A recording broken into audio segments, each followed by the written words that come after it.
Welcome to The Mountain Gardener with your host, Ken Lane. Gardening can be challenging, but with Ken's tips, tricks, and local advice, you'll reap huge rewards. Now welcome your host, Ken Lane.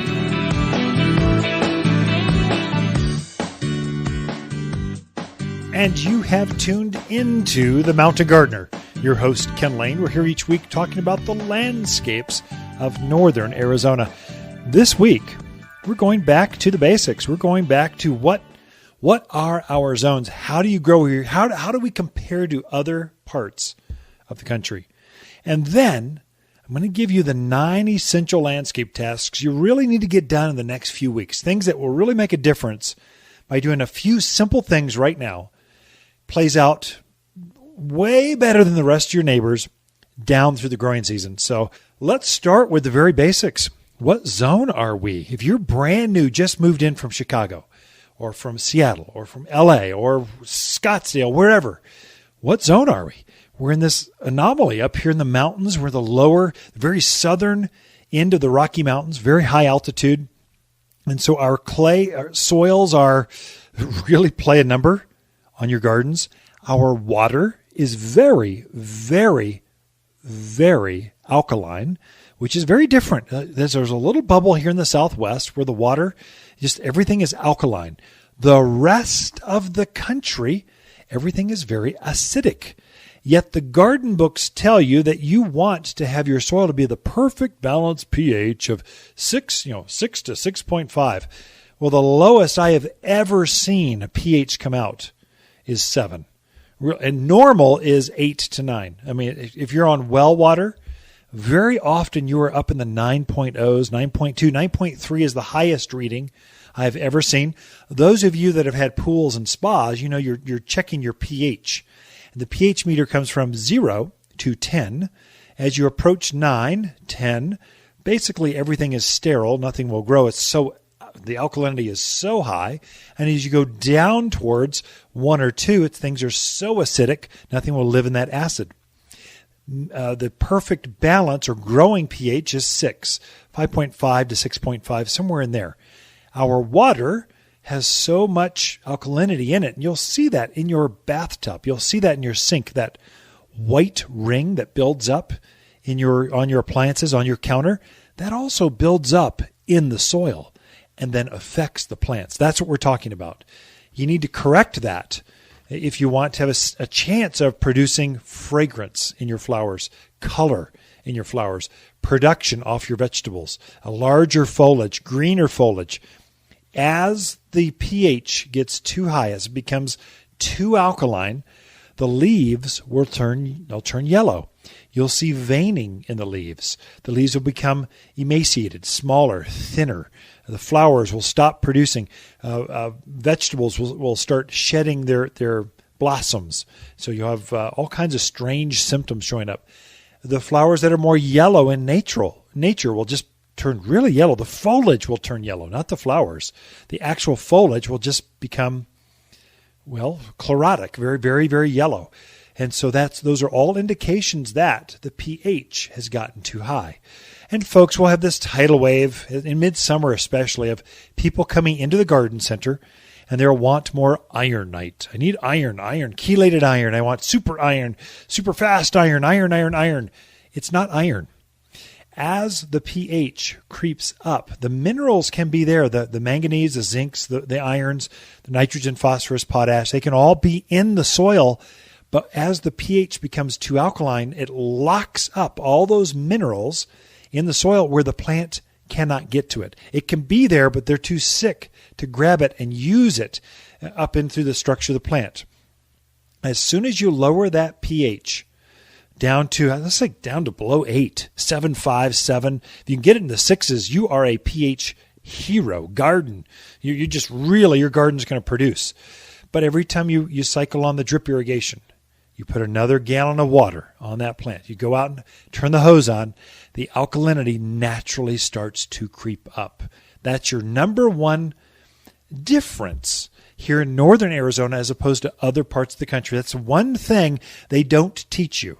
And if you're tuned into HGTV, if you're reading Fine Garden Magazine, they're not going to tell you about that because those they're producing shows or articles or columns for where the people live. I mean, New York City, that's where they're producing all the content for, not Arizona. And so that's why you're tuned in to here, the Mountain Gardener. Thanks for tuning in. You get tips like this, regional, local tips that play out. And yes, all of us are the same. Flagstaff, there's a tower up there. You guys are tuned in. It's the same alkalinity problems. Ash Fork, Williams, same. Seligman, Kingman, the same. Prescott Valley, Sedona, Cottonwood, the same. We're all the same. In fact, we're probably the same water source. And so that alkalinity plays out throughout each tap, throughout each drip irrigation system.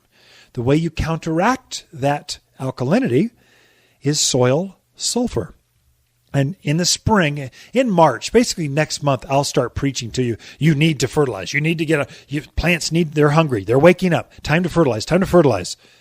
When that happens, I put the soil sulfur on at the same time. It's little pelletized little discs of sulfur. And sulfur is acidic. It's an all-natural sulfur. And I just buy the big bag at the nursery and I sling it all over the yard. Everything, my lawn, flower beds, vegetable beds, fruit trees, lilac. If you want the fragrance of lilac coming out in the landscape, you need to give it soil sulfur. That's just critical. It's just right here. This is the only place that you really need to do that is in northern Arizona.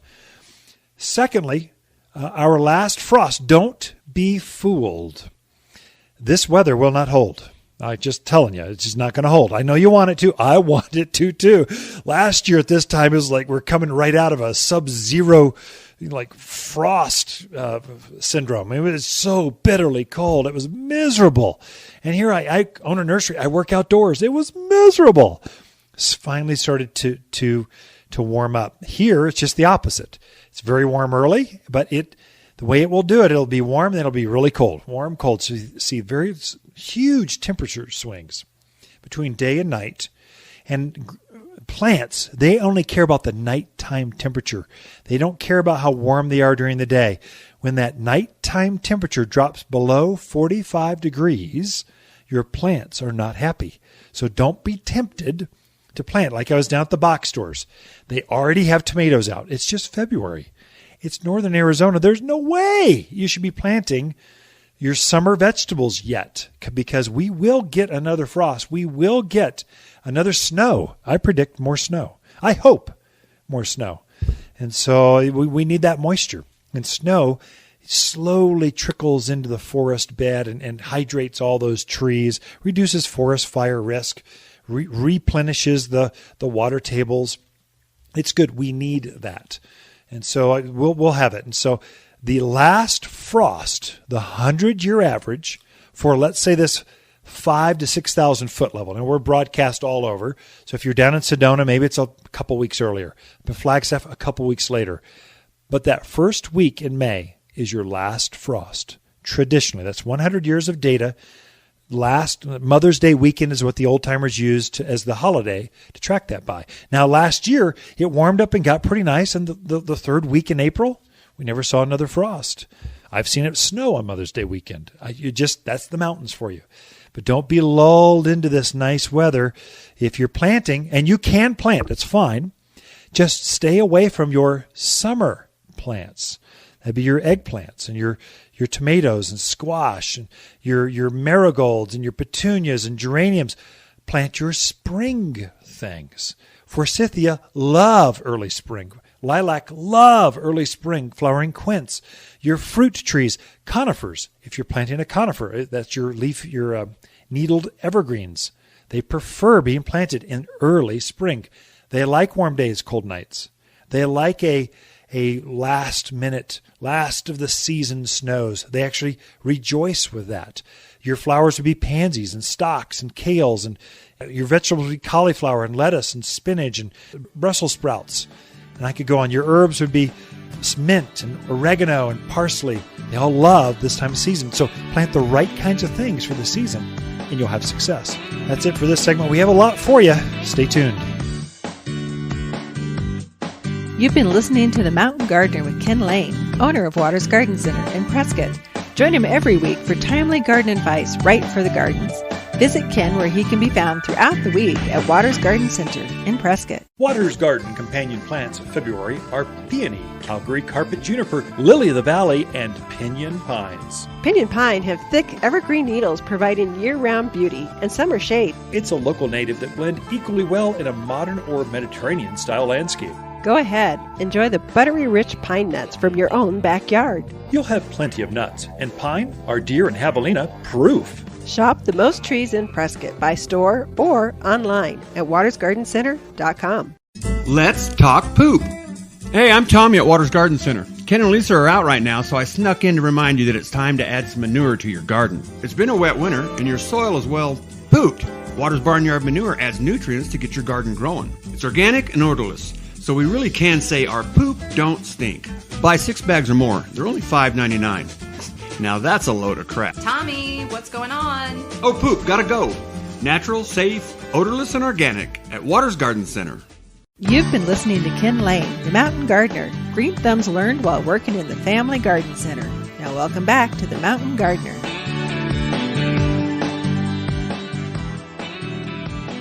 So we are back with Lisa Waters Lane in the studio. She comes each week with your garden questions. Just what are your neighbors talking about? And lots of gardeners are coming in now. So we're seeing them at the garden center in between cold and warm. And every time it's above like 55, there's a flood of the parking lot starts to fill. Otherwise, it's like, where is everyone? Echo. Get projects done. You get to spend lots of time. If you want great service at a garden center, go in the morning or when it's a little cold, any kind of a cloud is in the sky. That's enough to keep Prescottonians from showing up or going outside for the day. Yes. So, but you get extra energy, time, focus. Oh, you bet. So anyway, it's just a good time. So welcome back to the studio, Lisa. Thank you. Good What kind of garden questions we got this week? Well, you bet. So Shannon in Prescott wants to know, when is the best time to plant peonies? Oh. And can they go into a full sun spot? Oh, sure. Shannon. Hey, great question. So peonies they're a spring a perennial. That is, they come back every year and they get this beautiful, great big, like rose sized flower to it. Typically have more petals than a rose and super fragrant. That peony fragrance is over the top. They get about knee high or so. I guess it depends on the model. So the English peonies get about knee high or so. Right. And the more sun you give a peony, the better, the more flowers you'll get. So there's a photosynthesis thing that happens. So some of the really big ones I notice, like the Ito peonies, we've grafted a tree peony, an English peony onto a tree peony root. And so you get this big, it's like an English peony on steroids. It's real. The flowers are 3 times the size. They're huge and they're funky colors like yellows. You just don't see yellow in a peony, but you do with Itos. Some of those, sometimes they'll take full sun, but the leaves are so big that sometimes they benefit from a little protection underneath the tree or something. Not really for the flower, but it keeps the summer hail off of the foliage. It's not going to make any real difference to the flowers and stuff, but I would say give it at least 6 hours of sun. A peony needs at least 6 hours of sun to produce any kind of flower. Otherwise, they'll tend to lean and kind of fall over and stuff, and they'll need a cage and all this other stuff. You and we grow some Ito peonies in containers of all things, and they've been in there for years. They're beautiful on a south-facing wall, up against the house, reflective heat. It's glorious. Yeah. So they'll take full sun, and now's the time. So you want to get peonies in before they really start to erupt. Their eyes are starting to show from the bucket. So they hibernate underground, and then they'll come back fresh every spring. Excuse me. So where's my cough button? And so you can't cough anymore, even on the radio. Anyway, their eyes are just starting to show up. You want to grab those early. You get best selection. Like we just had our first crop of peonies. Maybe there's, 50 or 60 of them. I don't know. There's a bunch. There's table filled with them. And then in a couple weeks, I think I read an article on how to grow peonies. And then that weekend, it'll just be like this flood. They'll all be gone because the crop is limited. And so you kind of want better selection. You grab them early Don't wait until they're in bloom. I'm going to wait till I see the flowers. There won't be any left by then. So those you want to shop early, get them in the ground, and then you'll have less transplant shock as they grow. Okay. So now, can I give one other? I give one other to Shannon because she's growing them? Drainage. Peonies have this real fleshy root, which is why they're so robust.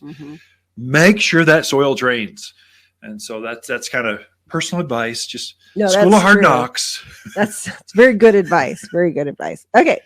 So Dan is in Chino. He's put in a raised garden bed for vegetables. It's about 3 feet tall. Oh, his question is, because he doesn't want to you're going to have to climb up into the bed. His question is, for the bottom part of that, can you just put in crummy fill soil, or do you need to do the whole thing with good soil? Yeah. So no, I would not put crummy. The reason you have a raised bed, come on, Dan, the reason you got a raised bed is because your soil is so rough. Those new subdivisions out in Chino Valley, they're beautiful. The vistas are gorgeous. The dirt is horrible, just terrible. I don't know how you grow anything in there. And so you're abandoning that soil so that you can have better soil, better drainage. And so don't curse yourself by refilling that thing with crummy soil. Now, some of your rock yards, they've got what's called a garden mix. Okay, it's silt. They're digging out stock tanks because we're in ranch country. And so they got this rich silt, which doesn't drain. So they add wood chips and manure to it because those are both free products. They call it garden mix. It's terrible to grow in, but it's great filler. I would get a load of garden mix from any of your soil folks. There's plenty in Chino. Just get them anywhere. And then I would take the top layer of that and I would add that top layer. I would put Waters potting soil. Our grower came up with that, and it's our grower's mix. So cuttings, seed, things that are started, we'll start that in that mix. And plants don't like a difference. They don't like different soils. And so make sure you have the same kind of soil that seedling, the starter mix, that same starter plant goes into the same kind of soil, and it'll just take off and grow for you. So I would take that top 6-8 inches of that raised bed and put Waters potting soil, because you're going to get 100% growth rate. They're just going to grow. You could add your seed, your radishes right in there, probably start right now. And you'd get radishes in like 3 weeks. They grow so fast. Lettuce the same way. So take the top layer and have really good stuff. The filler with just a garden mix. Did I help Dan out? Did I cover everything? I think so. So if they do a good 6 to 8 inches of good soil on top, like the Waters potting soil, you really don't need to add anything else to that, right? You're just good to go. Yeah. So, but if you're doing a bed that's been in the ground 3-4 years, you've been planting in it, then you would want to add like manures, perlites, those kind of things. Yeah, for a brand new bed. So he's just filling up a 3-foot bed, and he needs a lot of soil. So that was advice for Dan in Chino Valley. For those that already have raised beds and you want to freshen that up, plants use up the soil that they're growing in, so that you'll actually see the soil disappear. It doesn't blow away. It actually just disappears because the plants are using the energy out of that soil. Well, as it takes from the soil, you need to replenish that for the next year's crop. So every year you're probably topping that bed off with Waters potting soil. It's peat moss, perlite. It's all the good stuff you want in a soil mix. You can add it for really big beds. Manure. Manure is great. We have a barnyard manure. It's a deodorized. Let's face it, folks. Poop is gross. Let's just face it. We created a poop that isn't gross. It's like a compost, but it's still got the nitrogen. It's still got that vitality stuff. And so you could put a 2-inch layer on top of that raised garden bed or any garden bed, whatever it is. Blend it down to 1 shovel's depth, about 8 inches or so. I would at the same time add some fertilizer, some plant food.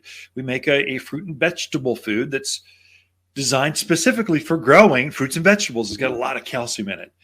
And so before I blend it, I would put my manure down about a 2-inch layer, and then sprinkle some of this vegetable food on top. Then take your shovel, turn it back and forth. and then you're ready to start planting. I would say you could start planting. I mean, the weather's going to turn nice by March. I mean, yeah, we'll get some cold nights where it goes down to mid-20s, but it pops right back up really quick to warm. So plants they're actively growing right now. So I would say you can go for it. Yeah. And we do have a lot of our spring veggies. And they're in herbs. Got some beautiful Swiss chard up there. It's so pretty. So a lot of stuff you can put in now if your beds are ready, and that way you can enjoy it in the spring. Two questions this week. We're out of time. So we've got peonies with Shannon and raised beds for Dan. Yeah. Appreciate the questions, you folks. Be right back right after this.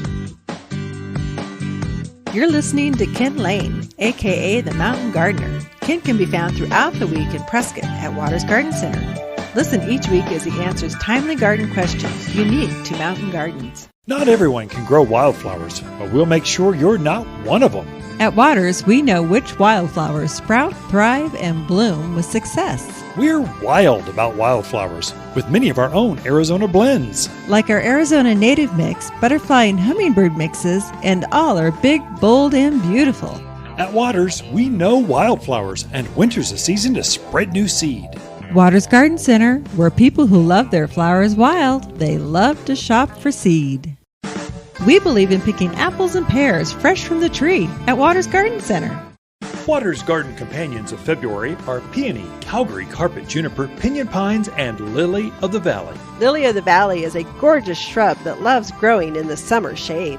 This bold evergreen delights with dramatic, fiery growth in spring. Fragrant wedding cake layers of white flowers hover on graceful arching stems. Each dainty flower is utterly detestable to deer and javelina. Shop the most perennial shrubs in Prescott by store or online at watersgardencenter.com. You've been listening to The Mountain Gardener with local expert Ken Lane. Join the conversation every week as he answers timely garden questions. Email Ken a question directly from your phone to his desktop through the web at watersgardencenter.com. That's Waters with 2 T's, gardencenter.com. Now welcome back your host, Ken Lane.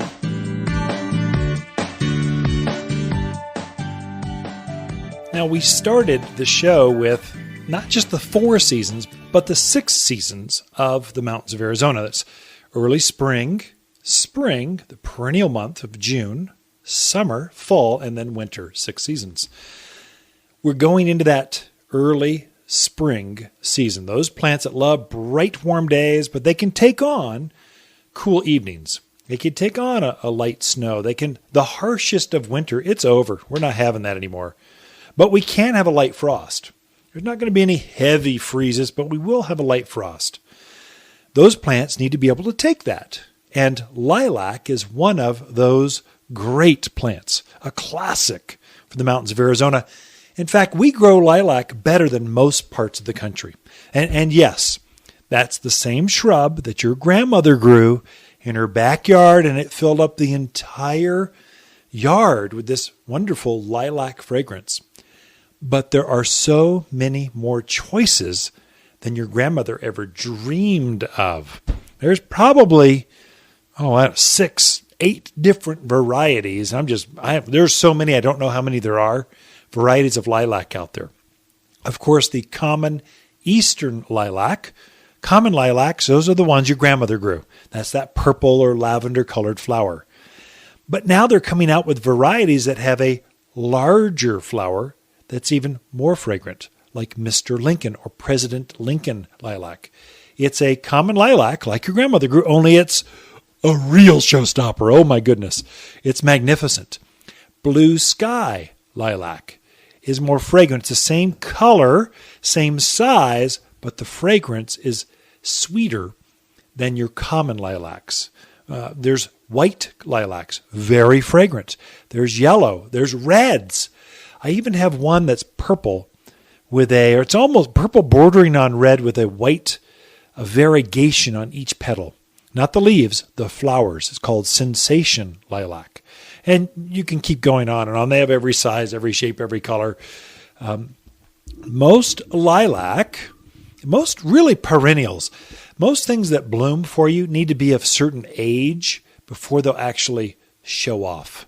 So they're kind of like people. You get them from the nursery and they're sort of in that adolescent stage. They look like people, but they're not quite full grown up, and they need to mature a little bit more before they really are showstoppers, before you want to put them on the cover of People magazine for plants. They need to be a certain age. Lilacs are typically going to be 3 to 4 years old before they're old enough to really show off. So your little 1 gallon size plants, they may not bloom. You might get a bloom this year, but not a lot of them. You jump up to a 2 or a 5 gallon, all of a sudden you go, whoa, that's pretty, I can't believe how many buds are on this thing, because it's a couple years older. So watch that as you're buying plants. This is especially true for fruit trees. Fruit trees, we love to graft let's say a Harcot or Chinese apricot or Fantasia nectarine or a Santa Rosa plum or a Honeycrisp apple. We'll graft a really strong, desirable fruit tree onto a strong, hardy rootstock. It's growing up, and we'll sell it in what's called not Waters Garden Center, but the industry will sell it before it's really ready. It's a whip stage, or there's a stage when it's just actively growing but not really mature enough to set fruit. It'll set leaf buds, but not flower buds. So be careful of that. You want to make sure it's of fruiting age. And they'll ask, you should be able to ask and go, oh, is this a fruiting age? If they stare at you and going, huh, what? Or they just bluff going, yeah, it is. You want 1 or 2? Kind of have them verify for you. Have them, drill them, ask them, really do your homework on it. So a fruit tree typically has to be 6 to 7 years old before it's old enough to start bearing heavy fruit crops. If you get one that's old enough and you put it in the ground now, you can actually have fruit on the tree right this year, right this spring. You'll have cherries, you'll have a pear, you'll have whatever that fruit that you like.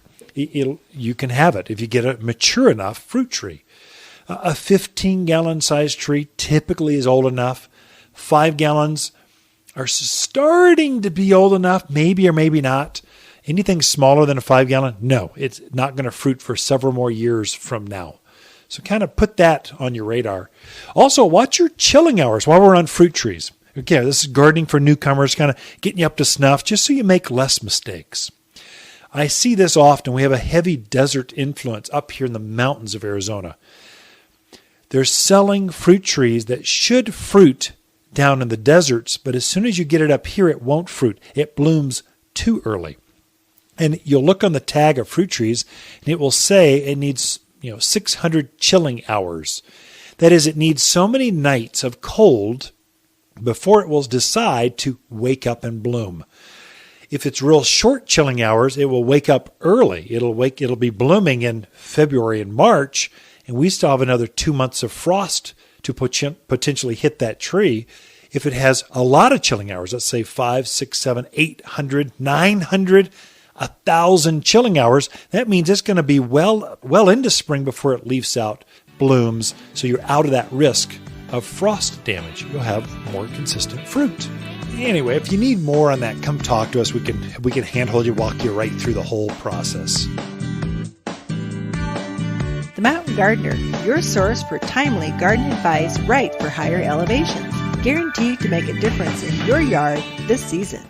We believe in family, church, community, and friendships here at Waters Garden Center. Waters Garden companion plants in February are peony, lily of the valley, pinyon pines, and Calgary carpet juniper. Calgary carpet juniper shows rich green mounds of juniper beauty that grows ankle high for the perfect ground cover. An ideal choice for low water, low care erosion control on natural banks or to soften that rock lawn. The perfect green nestled between boulders or to soften the top edge of a retaining wall. Shop for these juniper beauties in Prescott by store or online at watersgardencenter.com. My living room feels so empty. Now that the Christmas tree is gone, the house just seems so blah. Brighten it up with a big, bold, beautiful plant from Waters Garden Center. Fill that cavernous space with tall tropicals, colossal cactus, and sizable succulents that bring the great outdoors indoors. Make a gorgeous green space you can enjoy all year, not just for a season. Unique, exclusive, one-of-a-kind houseplants found only at Waters Garden Center in Prescott. You're listening to The Mountain Gardener with local expert Ken Lane. Mountain gardening is very rewarding, with a few Ken's tips, tricks, and garden shortcuts sure to turn your thumbs even greener. Now welcome back to The Mountain Gardener.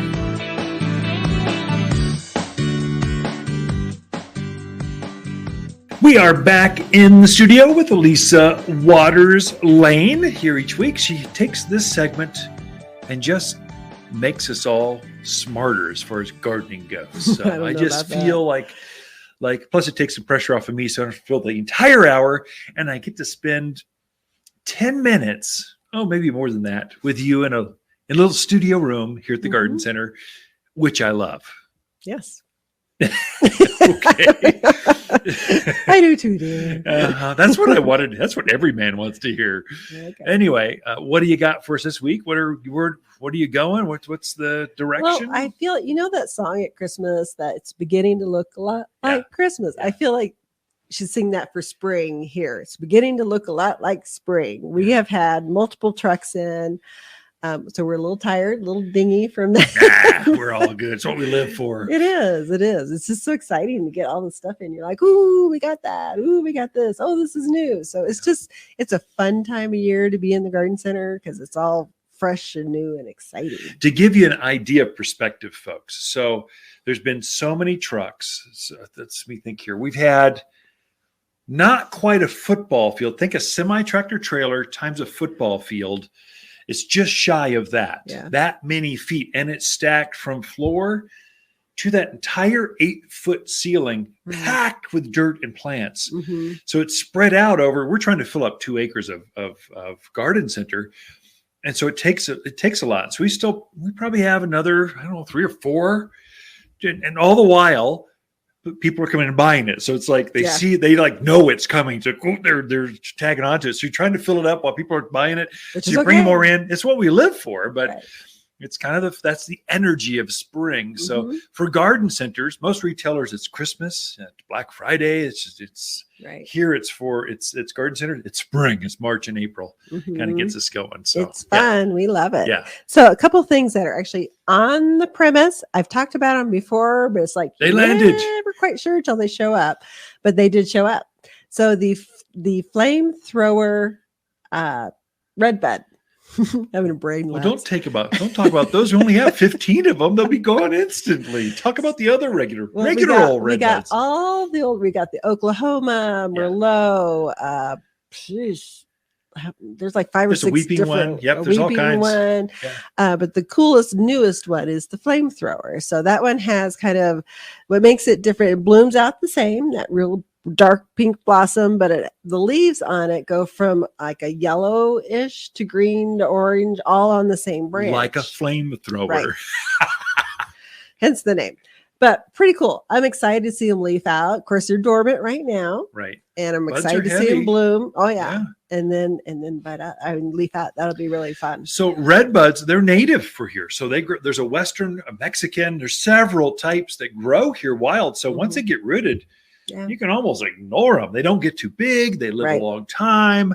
They kind of the bright blooms, spring blooms. They have great fall color. They got great big leaves for shade. They're kind of everything you want for the mountains of Arizona. They really are. Super tree for here. So check those out. Plus we have all the old-fashioned ones as well. Forest pansy. It's got a purple leaf. You got Oklahoma's a traditional Eastern red bud with a brighter flower, bigger, like a double flower. So there's lots of them, but all of them grow well here. That is true. And then we also got, and we talked about the apple trees that had the braided braided trunks. We got those, and that's a Honeycrisp and a Gala. And they've kind of braided them, twisted them around each other. Really neat. What a neat thing to have in the yard. No, you can't have one in our house. We've got enough. It's just but they are really cool. Although I bet you could grow that in a big pot.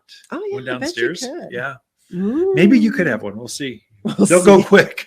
A braided fruit tree, like a braided hair, but They're taking the trunks, and so you get this funky two fruits on the same tree that grows up. I've never seen such a thing. How do they do this stuff? Who creates this stuff? Crazy gardeners. We got some beautiful rhododendrons and huge. I mean, huge, almost as tall as I am. Huge. Yeah. They're beautiful and all, budded up. They're going to be starting to bloom fairly soon here. Just absolutely gorgeous. If you've got the right spot for a rhodie, you need to put one in. So they kind of like that shaded, very filtered light spot, but most of them are evergreen as well. So just beautiful plants to put in. People don't realize you can grow azaleas, rhododendrons, hydrangeas, but you can. And the rhodies are the true evergreens. It's the hardy variety. They go down to minus 40, 30 degrees, something like that. But they get that great big flower. And deer, rabbits, javelina do not bother rhododendrons. Right. Should be fine. Just give them shade. Right. So check those out. We got the great big ones, and then we have some of the more dwarf varieties too. So if you have a smaller space to fill that's shady, you can put those in there. Who wants a dwarf in the yard? Well, sometimes you need smaller plants. Okay, next to the patio. I'm thinking gnomes. That's what you want. We also got the peonies. We talked about the peonies earlier. So we got a nice selection of peonies in. We also got, which is still dormant, but great time to plant some of the spireas, like the Renaissance spirea. Some of those more earlier spring blooming varieties are in. Lots of forsythia. We got a lot of bloomerangs in. So I know last year some people didn't get their bloomerangs because they ran out. So we've got a really nice selection of the dark purple, and then the one that's pink, Scent and Sensibility is the pink one, and then the dark purple one. So those are lilacs that repeat bloom 2 or 3 times a year. Thus the name bloomerang lilac. And main thing is they're just shorter. They don't get they get maybe hip high, and so as a regular lilac gets well above head high. If it's a big shrub, these stay small, so you can have them wherever you want them now. So there again, fits into the yards in many, many different places. I think I mentioned the forsythia, so we've got a lot of those in as well. I'm missing something. What was I going to talk about? I would help you if I could. I did notice the barberries. I was putting those back. So barberries are really tough. Shorter, bright oranges, bright red shrub. Gets about knee higher, so it depends on the model. But they were starting to leaf out here in the garden center. So they're starting. You can see the very leaves, not big leaves, but you can see they broke bud, and now they've got tiny foliage. And by the time they get done, give them a month, they'll be this solid orange shrub that just glows out in the yard. So that brings up a good point. So I've had people worried that, they're starting to leaf. Can I still plant it? I know we got cold. And I just say, they're fine. They like the cold. They like the cold. So don't worry about it. It's better to get them in the ground while before they fully leaf out. So they just adapt better when their roots are in the ground, in your yard, waiting there. So you really do. There should be some urgency with things like fruit trees, shade trees. You mentioned the red buds, grapes, berries, things that are deciduous. They haven't quite leafed. They're about to. They're starting to wake up. You should really, really get those in the ground. It's not that you can't plant them after they're fully leafed. I mean, we sell a lot more grapes when they've got full leaves and grape clusters on them. But it's better to put them in before they wake up. So wake up on your timing. There's less transplant shock. There's a lot of benefits to planting early. Anyway. One of the other things we got in that I thought was kind of cool is a raspberry shortcake. Oh, so blueberry? It's a raspberry. Raspberry. Sorry, I was thinking. I don't know what I was thinking. Wasn't thinking. But instead of brambling, like most of your raspberries do, this one creates more like a shrub type thing. So great for containers. Smaller spaces there again. It'd be great. That's in now. I missed that. So I'm sure I unloaded it. I'm sure I got the scars on my hands for it. I just didn't. They're all tied up and it's kind of the loading dock is a mess when those trucks come in. There's stakes everywhere. There's tie tape everywhere. But when you get all done, you go, what just happened? Like a bomb went off. But no, it's a plant bomb. So lots of new things, a lot of new conifers in. If you've been waiting, now is the time to come check out the availabilities. So you're saying if you've been waiting, stop it. Stop waiting. You can plant. You're in the planting season. Yeah. We're here. The ground is not frozen. You can put things in, go for it. Water them right now until they leaf out. Every 10, 14 days. Keep it moist. Once they leaf out, water them once or twice a week at that point, and then you're good to go. All right. Thank you, Lisa. Ken and Lisa Lane, the Mountain Gardeners. Be right back after this. Look for more tips, tricks, and garden shortcuts through Ken's website. Podcast the show, read his weekly garden column, or follow him on Facebook and Instagram at watersgardencenter.com. That's Waters with 2 T's, gardencenter.com. Waters Garden companion plants of February are peony, Calgary carpet juniper, lily of the valley, and pinyon pines. Pinyon pine have thick evergreen needles providing year-round beauty and summer shade. It's a local native that blend equally well in a modern or Mediterranean-style landscape. Go ahead, enjoy the buttery rich pine nuts from your own backyard. You'll have plenty of nuts, and pine are deer and javelina proof. Shop the most trees in Prescott by store or online at watersgardencenter.com.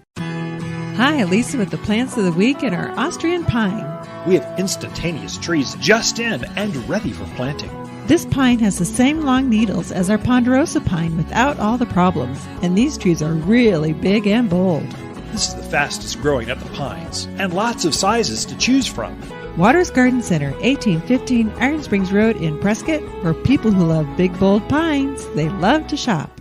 We believe searching Waters plants are better than a Google search at Waters Garden Center.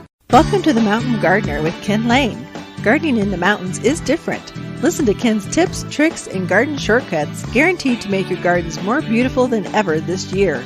Now for better advice that works locally, welcome your host, Ken Lane.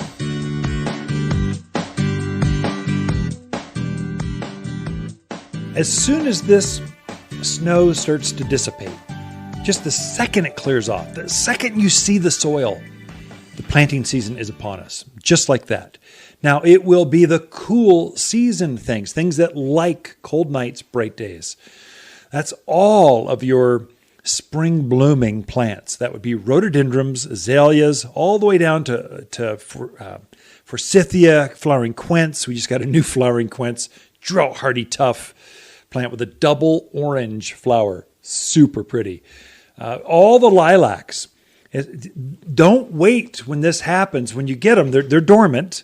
So they're basically, they're deciduous. That is, they have great fall color, all of these plants. When they're done with their fall colors, aspen golds or purples, reds, then they'll shed their leaves and they sit there in twig-like state. I mean, some of them have very interesting bark on them, like a burning bush. Super interesting cork-like bark, even without foliage. It's very interesting. Some of them have white bark, like aspens. They're very pretty with or without leaves, but that's considered deciduous. With your deciduous plants, it's best to plant those before they go into bloom, before they leaf out. So if you can get those in the ground before they have that tender new growth, you'll find that you have more success, less stress on that plant. That tender new growth, it's so tender, so thin, so soft that if it stresses out at all, it just fades or tears or bruises. And so if you can put that in the ground before it wakes up, you have far less damage or risk of stress on that foliage. More importantly, things like lilac, your blooming plants like rhododendrons and those kinds of things, they'll get stressed out when you plant them when they're in bloom. They'll actually shed their flowers. I'm stressed out. I know I was in bloom. I know that's the reason you took me home. I know I smelled really good, but I'm just stressed here. I don't even know where I'm at. I'm not sure if I like this planting hole you gave me. And so to mitigate the stress of the plant, the internal stress, it will stop blooming. It'll instantly shrivel up, let those things go. The foliage will stay intact most often, but the flowers will go, well, the reason you bought a lilac was for the fragrance and the color. And so if you just put it in before it wakes up, you don't have any of that stress. When it blooms, you get the maximum bloom cycle on that, which should be for lilacs probably about 4 to 6 weeks. They bloom a month, a little over a month, something like that. It's how long they bloom. There are some varieties coming out of lilac that bloom repeatedly, much like a rose does. Roses, they look really amazing April, May. That's when they put that first flush of blooms. Then it takes a break. Usually you'll deadhead it or trim it, or depending on the variety, sometimes it prunes itself back. Then it flushes another set of flowers. Then it takes a break, rests. Then it sets more flowers. There's new lilacs coming out that do the exact same thing. Some blues, some reds. I think we've got a white repeat. There's several repeat blooming lilacs and some new interesting dwarfed varieties. Lilac, that's a very large plant. And so it easily gets above head high. Now in Arizona, where it's really a dry climate, what you'll find is that plants grow shorter. They don't get to their full potential. So you folks from the Midwest, you're used to lilacs being 20 feet tall. They just don't get that big here. Whatever that label says on the plant, as you're shopping plants, this is for all elevations. Whoever's tuned in Arizona at least, the plants are going to be 25% shorter, smaller in breadth, width, height, in every dimension. It's going to be smaller because of the aridness, the dryness, the sun, just the sheer intensity of the sun. Seems to me the foliage will be smaller. The flowers will be smaller, maybe more of them, but smaller, and they just won't grow as tall. And so lilacs here in the mountains of Arizona, maybe 10 feet tall if you just let them go. They can be twice that in the Midwest, where they're just growing wild. They're almost a weed. Here they're going to be shorter. That goes for maples. That goes for any kind of plant that you've grown in other areas. You come here, and because of the elevation, the short days, the temperature swings, the 10% humidity that's about to hit us in May and June seems to make things pint size. That goes for fruit trees. You're used to apricots that grow 25 feet tall. Well, they're only going to grow 18 here. So they're going to be smaller by 25%. There's no real science to that. But a gardener, when we're roaming, looking around at other gardens, we go, hey, I know that the book says that grows 25 feet, but this is a fully mature one. It's only 18. So you just see this play out in local landscapes. And it doesn't seem to be if it's a north or south facing garden or 6,000 foot or 5,000 foot. It just seems to be northern Arizona. That's the way it plays out. Lilacs are a natural, though. That's one plant that every yard should have at least one. And here's the reason why. They're very deep-rooted. So that makes them drought hardy. Animals seem to leave them alone, but generally speaking, so deer and rabbits and javelina, pack rats, things, porcupines we've had incidents of people coming in going, something's eating the bark on the bottom part of my tree. What is it? Porcupine. No, it can't be. I've never seen one. I'm going, okay, here we go again. It's a porcupine. It can't be. I'm telling you, only one thing peels the bark off at the bottom of the tree like that. Porcupine. Okay, what do I do? Well, you just wrap it up. They don't bother lilac. And so no matter the variety, now a quick lesson on lilac. There's basically 3 different types. That's it. All light. Now there's different colors, but it's going to be one of these types. There is your common lilac. This is the kind of lilac that your grandmother grew. Generally, it's purple, a darker purple.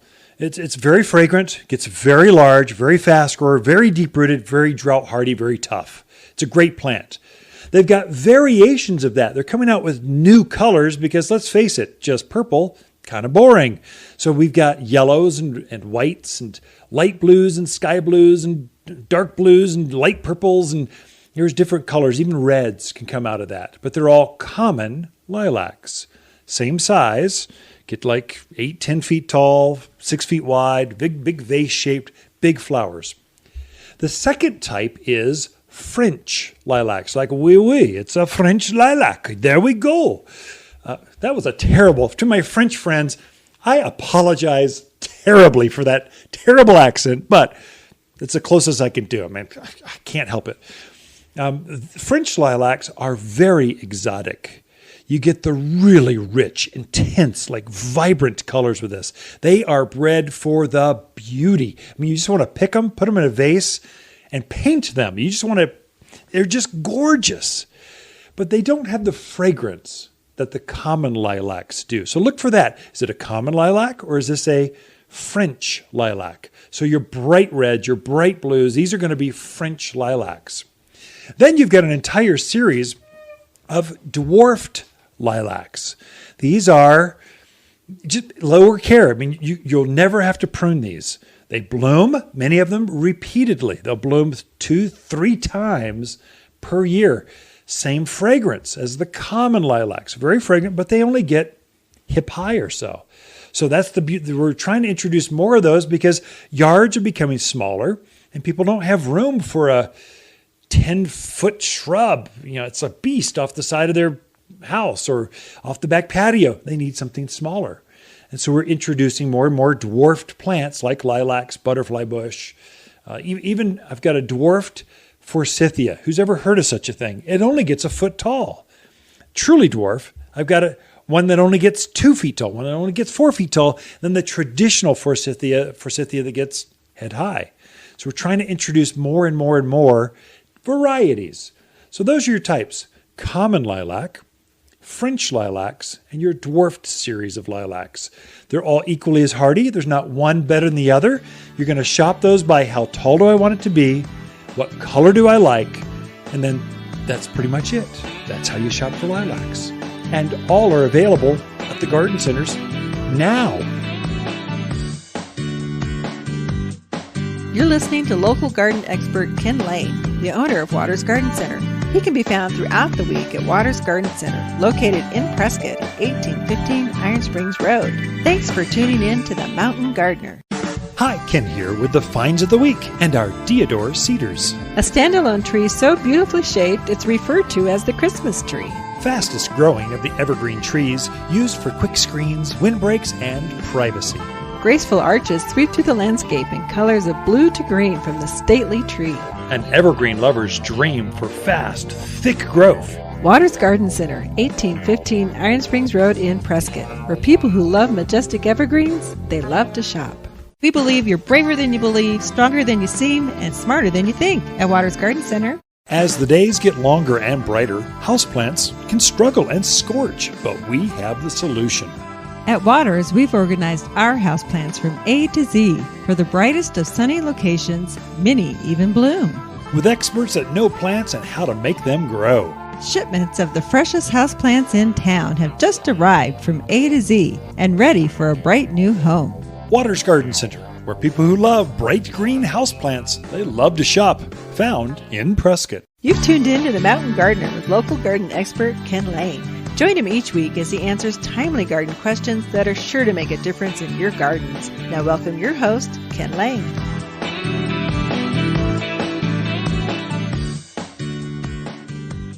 So I'm not going to promote the garden classes anymore. So we just are overwhelmed. Last week it was on fruit trees and we had 60, 70 people there in the greenhouse, standing room only, with another 50 or 60 online watching it live stream. So I'm not going to promote that. If you want it, if you've got interest or that's something that tickles your fancy, go to our website, watersgardencenter.com, or the Facebook page under events. You know where to find it. Anyway, we got a bunch of trees in this week, and they're mainly the deciduous trees. Well, not all. We've got quite a few spruce and pine, lots of really big, pretty pine trees. But the deciduous trees, the deciduous fruit trees, these are plants that lose their leaves. These are the shade trees, the blooming trees of spring, the red buds and the crab apples, the service berries. You know who they are. They're really pretty. They're heavily budded, and they're starting to swell. You can see them actively growing right now. So they are getting ready to explode into their spring flower. By sometime in March, it's all going to let loose, and things are going to bloom like crazy. I've been talking to folks about the trees here at the Garden Center, and I wanted to describe a good quality tree and what you're looking for when you're buying a good quality tree. And there are bad quality and there are good quality, and there's everything in between. So we tend to specialize in the artistry of the trees. This is the shape, the canopy, the way it's going to grow up. These beautiful trees, when they're beautiful when they're small, they grow up into beautiful trees. If a tree is ugly when they're small, there ain't no way to fix that dog. It's just ugly. The bigger it gets, the uglier it gets. So you really do want to hand pick those trees, whether it's an evergreen or deciduous, but especially those bigger shade trees like maples and aspens and birch, and there are just dozens of them. What are you looking for? So what we'll do is we'll grow the trees in a field, and then we'll pull them up. We'll grow them for about 5 years or so in a field like corn. Then we'll go in and harvest those, and we'll bare root them. That is, there's no soil. We're just getting them out of the ground in those farms, and then we'll put them into a can, a bucket, a grower's pot. And so as that tree grows, we're shaping it. We're grooming it to get it where it has the scaffolding, the shapeliness to it. Many trees are grafted. In fact, all of our trees here at Waters Garden Center are grafted trees. That is, we'll take a rootstock, and we're trying to take a rootstock that handles heavy clay, and then we're grafting the desired tree onto that hardier rootstock. So there's a graft right there at the ground. You'll see a little knob or kind of a stub there, and that's the graft. And that was grafted 5 years ago. As it grows, if you just take a hardy rootstock and you just let that tree just grow right now, it's really hardy, you can get what we call as a whip, a real thin, tall tree. So you've got to head it or top it or limb it at the top. So we're cutting some of the top off to force that energy into the trunk so we get a nice, thick, chubby trunk. As we start to finish off that tree the last couple of years, we're now grafting actually the outer tips. So at the top of a good quality tree, you'll see a little Band-Aid looking like white grafting tape. And that's where we're cutting that long, let's say a locust. It focuses all of its energy on this one branch, and all of it goes out there. Well, we'll cut that off to give it some shape, but then we'll take that tip and graft it someplace else so we can control that growth, so we get better, stronger growth with a good, thick trunk. And that's what you're looking for. So if you see some Band-Aid looking grafting tape up towards the top especially, that's actually very desirable. An artist has been working this tree for we've got some trees that are 10, 15 years old. They're instantaneous trees. I mean, you put them in the yard, it looks like it's been growing there for 10 years because it's like 10 years old. So look for that and you'll see that shapeliness. But basically, don't buy ugly trees. They just get uglier as they grow. Okay, that's the advice this week. That's a wrap for the Mountain Gardeners. Have a good week, everyone. Hi, Ken here with the Plants of the Week and our McMinn Manzanita. Part of Water's expanding native selection, this is the big, bold manzanita you find growing throughout Arizona. A local evergreen growing wild with the classic red bark for a styling, drought-hardy landscape. Waters Garden Center, 1815 Iron Springs Road in Prescott, where people who love lots of native plants, they love to shop. We believe retirement means more time to garden and plants make you happier. At Waters Garden Center, if you enjoy this show and would like to hear more, please subscribe to The Mountain Gardener, wherever you like to listen to podcasts. And if you'd like even more garden tips, tricks, and helpful advice, please check out my website at watersgardencenter.com for classes, videos, and more.